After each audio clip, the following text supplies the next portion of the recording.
Venus भी 6 अप्रैल को आपके 9th हाउस में आएगा। तो आपके कामकाज और जिंदगी के दूसरे मामलात में वो लोग जो कोई भी अपना काम या कारोबार करते हैं, तो 3 मई के बाद आपकी वो लोग जिन्हें सेहत से मुतल्लिका मसाइल आ रहे थे, तो इन 3 महीनों में आपकी और गवर्नमेंट जॉब करने वाले अफराद के करियर में भी इस टाइम के दौरान 22 अप्रैल से लेकर जून के आखिर तक आपको अपनी मैरिड लाइफ में भी वीनस जून के महीने में आपके 11वें घर में रहेगा। तो जून के महीने में आपको जॉब में आप काफी शार्प माइंडेड रहेंगे और दूसरे लोग आपकी तरफ अट्रैक्ट होना शुरू हो जाएंगे।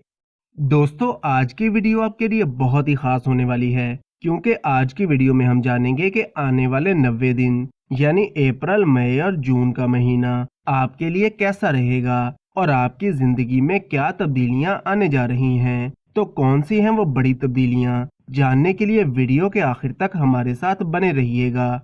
तो चलिए शुरू करते हैं हमारी आज की वीडियो। सैटर्न तीनों महीने अप्रैल, मई और जून में आपके छठे घर में रहेगा और वीनस भी 6 अप्रैल को आपके 9th हाउस में आएगा। तो आपके कामकाज और जिंदगी के दूसरे मामलात में जो भी रुकावटें और मुश्किलात आ रही थीं, तो 6 अप्रैल के बाद वो दूर होना शुरू हो जाएंगी। आपकी किस्मत इस टाइम के दौरान आपका साथ देगी। तो अप्रैल और मई के महीने में आपके बिजनेस और करियर को तरक्की मिलेगी। कोई कोर्ट कचहरी का मसला चल रहा है, तो इन मसलों से भी आप इस टाइम के दौरान निकल आएंगे और आपके मुखालिफिन जो आपकी रेपुटेशन को डैमेज करने और आपके लिए मुश्किलात पैदा करने की कोशिश कर रहे हैं, तो इन पर भी आपको फतह नसीब होगी। और वो लोग जिन्हें सेहत से मुतल्लिका मसाइल आ रहे थे, तो इन 3 महीनों में आपकी सेहत में भी बेहतरी आना शुरू हो जाएगी। और वो लोग जो कोई भी अपना काम या कारोबार करते हैं, तो 3 मई के बाद आपकी परेशानियों में कमी आना शुरू होगी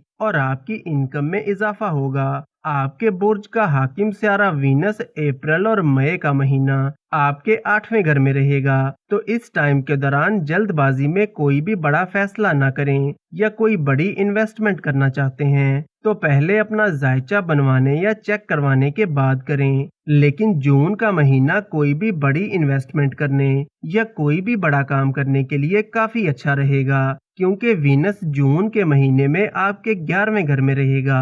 तो जून के महीने में आपको जॉब में प्रमोशन मिल सकता है। कोई लग्जरी आइटम या कोई प्रॉपर्टी वगैरह परचेज करना चाहते हैं, तो इसमें भी आपको कामयाबी मिल सकती है। 22 अप्रैल के बाद आपको अपने लाइफ पार्टनर की सेहत का थोड़ा ख्याल रखना होगा, क्योंकि जुपिटर 22 अप्रैल को आपके छठे घर में आएगा और तीनों महीने आपके छठे घर में ही रहेगा। इसके अलावा 22 अप्रैल से लेकर जून के आखिर तक आपको अपनी मैरिड लाइफ में भी थोड़ा मोहतात होकर चलना होगा। 14 अप्रैल से 14 मई के दौरान आपको अपने करियर में कोई अचीवमेंट मिल सकती है या कोई नेम फेम मिल सकता है। और गवर्नमेंट जॉब करने वाले अफराद के करियर में भी इस टाइम के दौरान काफी पॉजिटिव चेंजेस आएंगी, क्योंकि सन इस टाइम के दौरान आपके 8वें घर में रहेगा। और वो लोग जो बैरूने मुल्क सफर करना चाहते हैं, तो 14 मई से 14 जून के दौरान आपको कामयाबी मिल सकती है। इन 3 महीनों में राहु और केतु की मजबूत पोजीशन की वजह से